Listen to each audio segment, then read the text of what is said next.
بسم الله الرحمن الرحيم الحمد لله رب العالمين والصلاة والسلام على نبينا محمد وعلى آله وصحبه وسلم أما بعد فقد قال الله تبارك وتعالى في قرآنه العزيز بعد أعوذ بالله من الشيطان الرجيم قل لن يصيبنا إلا ما كتب الله لنا هو مولانا وعلى الله فليتوكل المؤمنون.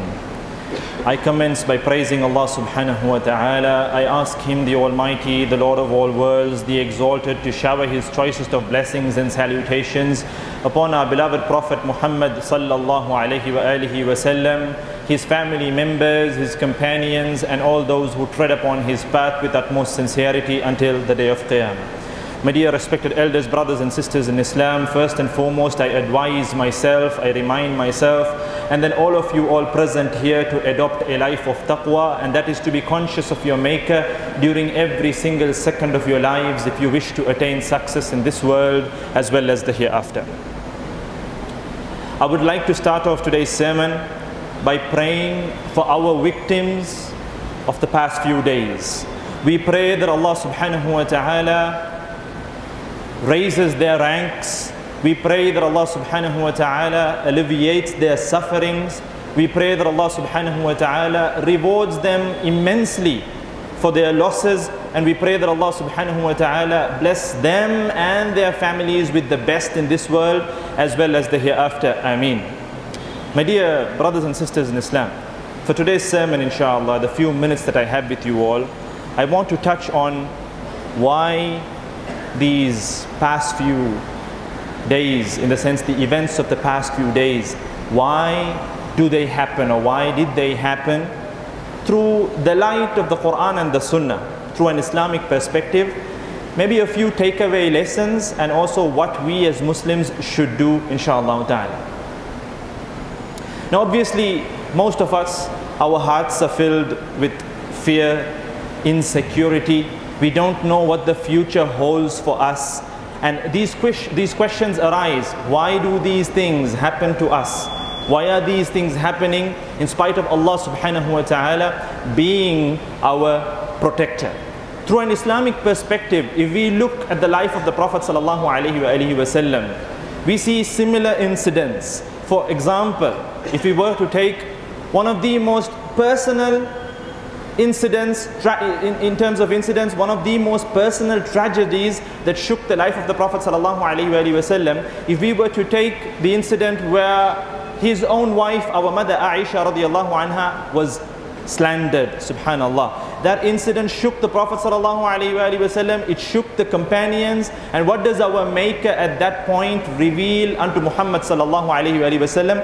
The ayah that comes down at that juncture, إِنَّ الَّذِينَ جَاءُوا بِالْإِفْكِ عُصْبَةٌ مِّنْكُمْ لَا تَحْسَبُوهُ شَرًّا لَكُمْ بَلْ هُوَ خَيْرٌ لَكُمْ. O Muhammad sallallahu alaihi wasallam, do not think of it, the incident, do not think of what happened as being شَرًّا لَكُمْ, as being bad for you. Do not think it as being bad for you. بَلْ هُوَ خَيْرٌ لَكُمْ, but rather it is good for you, subhanallah. Now this is the perspective that we as believers need to look at our day-to-day lives. We need to look at the world around us. We need to look at what's happening in our lives. This is the perspective that we need to look through, subhanallah. That whatever happens, there is a greater good.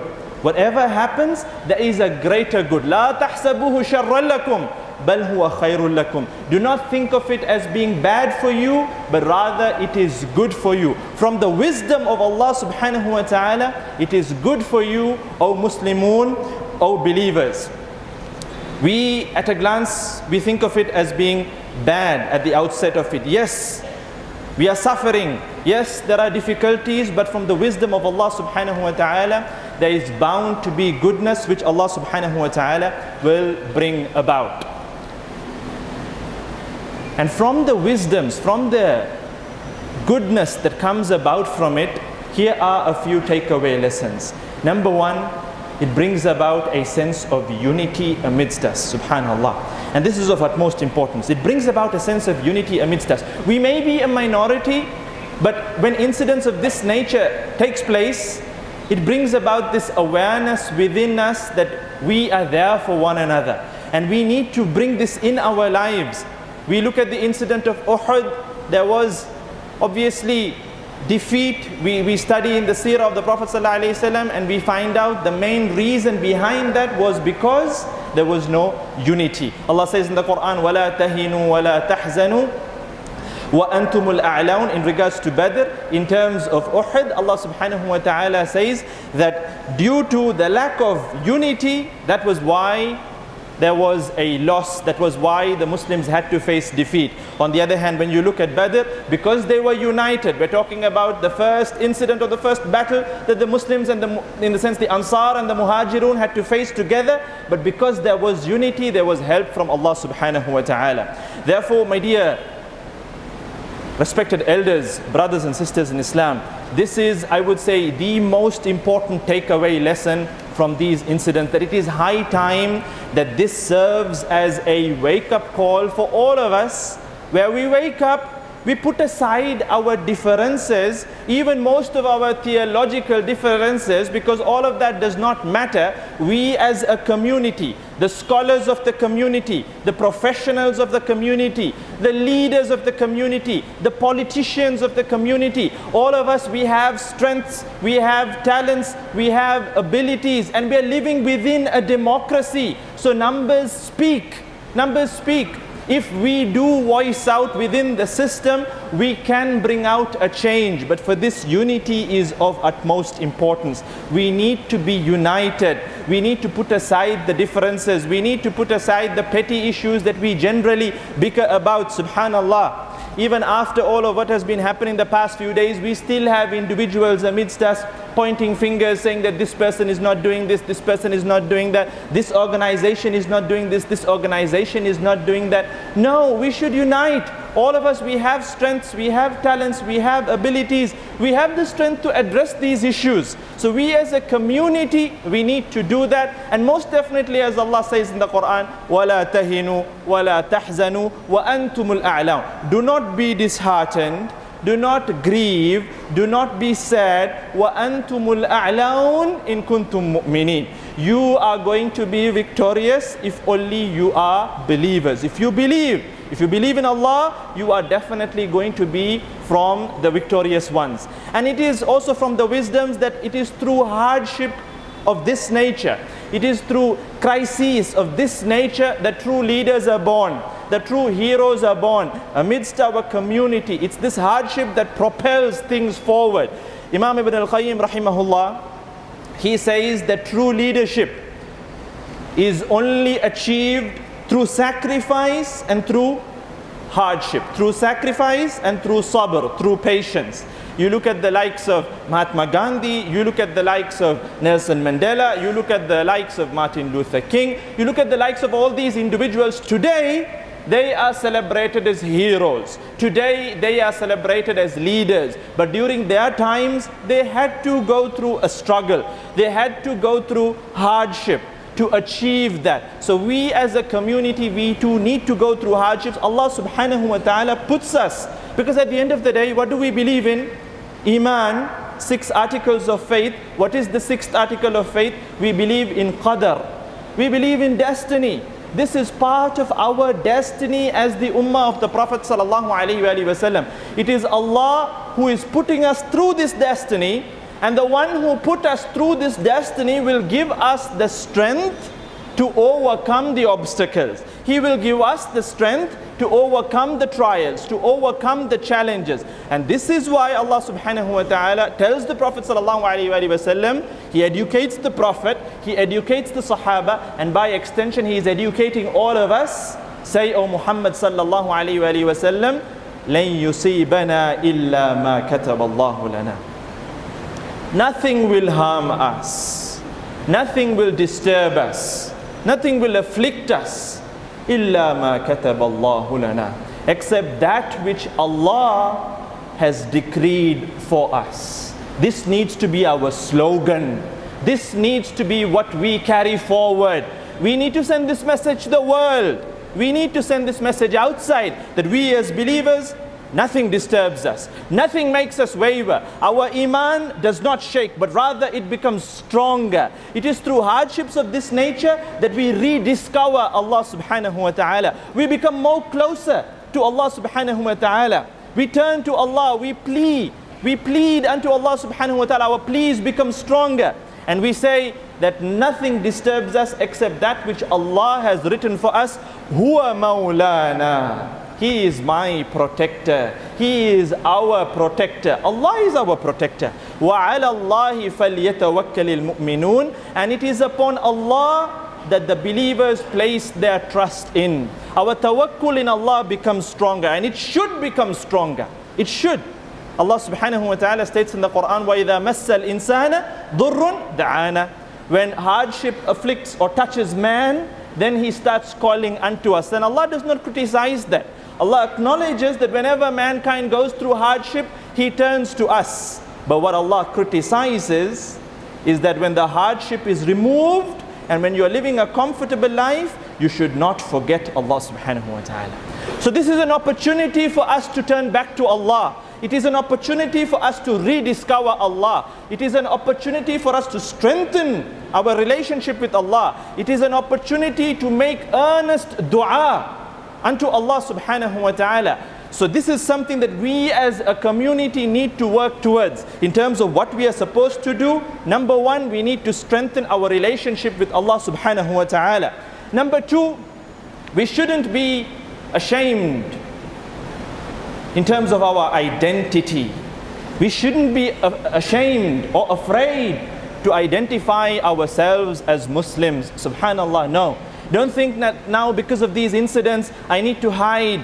I need to, basically in my workplace, I shouldn't identify myself as a Muslim. No, subhanallah, this is the time that you need to identify yourself as a Muslim. Obviously in a way that is good, in a way that is positive. People should know that they should be surprised that despite all of what has gone through, all of what has happened, the Muslimun, they are strong in their faith. This is our faith.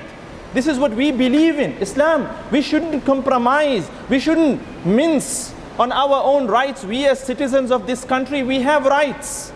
We need to educate ourselves about our rights. You need to sit down with perhaps your lawyers. You need to sit down with people who are aware of the law and educate yourselves in regards to the rights that you have as a citizen of a country that is under a democracy. So this is of utmost importance. Don't ever compromise your identity as a Muslim. It is from the wisdoms of Allah subhanahu wa ta'ala, my dear brothers and sisters in Islam, that sometimes a small number of us have to suffer for the greater good. Allah Azza wa Jal puts a small percentage of us through oppression, through difficulty, for a greater good. And obviously the small number that goes through, they are rewarded immensely by Allah. And what is the greater good? Even in this situation we see that good people, fair-minded people, their minds are open towards Islam. There is this curiosity that crops up. What's happening? Why are the Muslims being persecuted? Why are they going through difficulties? Why are all these issues happening? They open up, they read about Islam, and their minds open up towards Islam, subhanallah. So this is one of the wisdoms. And even if their minds don't open up towards Islam, they join our ranks. Just like Abu Talib, the uncle of the Prophet ﷺ, he did not embrace Islam, but he was in support during the oppression, during the boycott, during all of what the Muslimun went through during the time of the Prophet ﷺ. Because he felt it to be injustice. He felt, why can't they have the right to worship what they want to worship? Why are they being persecuted for that? He joined their ranks. So fair-minded people, righteous people, good people, their minds will be opened towards Islam, towards the beautiful teachings of Islam. Therefore, never ever compromise your identity as a Muslim. The third takeaway lesson in terms of what we need to be doing, we need to become more socially connected. And when I say socially connected, I don't mean on social media. I mean in real life. We need to get closer to our masajid. We are a minority, yes. But now we realize that as a minority, we need one another. We need one another. And for that, don't disconnect yourselves further within a minority by not coming to the masjid at all. You need to come to the masjid. You need to be part of the jama'ah, part of the overall crowd of Muslimun, so that we know what's happening between ourselves. We know what's happening to one another. We are connected primarily and also in regards to our iman by coming to the masjid. Maybe you're feeling negative. Maybe you're feeling low. By coming to the house of Allah subhanahu wa ta'ala, you're filled with courage. You're filled with bravery. You're filled with positivity given to you by Allah subhanahu wa ta'ala. So therefore, as a community, we need to be united, like I said, and we need to work towards that unity in a progressive way. Not on WhatsApp groups and not on social media, subhanallah. We need to be doing it in a proactive way. Whereas, like I said earlier, as a community, we unite and work towards a better future for this country, for ourselves, and for our children as well. May Allah subhanahu wa ta'ala make that a reality. Ameen. We have been instructed to keep the sermon short and concise as possible. Therefore, these were the few points that I wanted to share with you all. Once again, we pray that Allah subhanahu wa ta'ala alleviates the sufferings of the victims. We pray for peace. We pray that Allah subhanahu wa ta'ala makes the situation peaceful within this country. We pray that Allah subhanahu wa ta'ala brings the perpetrators, the criminals to justice. We pray that Allah subhanahu wa ta'ala exposes their plots. We pray that Allah subhanahu wa ta'ala eases our affairs. We pray that Allah subhanahu wa ta'ala makes us strong and united as a community. We pray that Allah subhanahu wa ta'ala helps us to work within the system, within the law. We pray that Allah subhanahu wa ta'ala helps us to adhere to the law and bring about a positive change for our community. We pray that Allah subhanahu wa ta'ala blesses the families of those who are suffering, of the victims. We pray that He blesses them with the best in this world as well as the next. We pray that Allah blesses them with high ranks, and overall may Allah bless all of us, unite all of us, and just as how He unites us here in this masjid, may He unite us in the gardens of Jannah with our beloved Prophet Muhammad sallallahu alayhi wa alihi wa sallam. Amin wa akhir da'wayan alhamdulillahi rabbil alameen.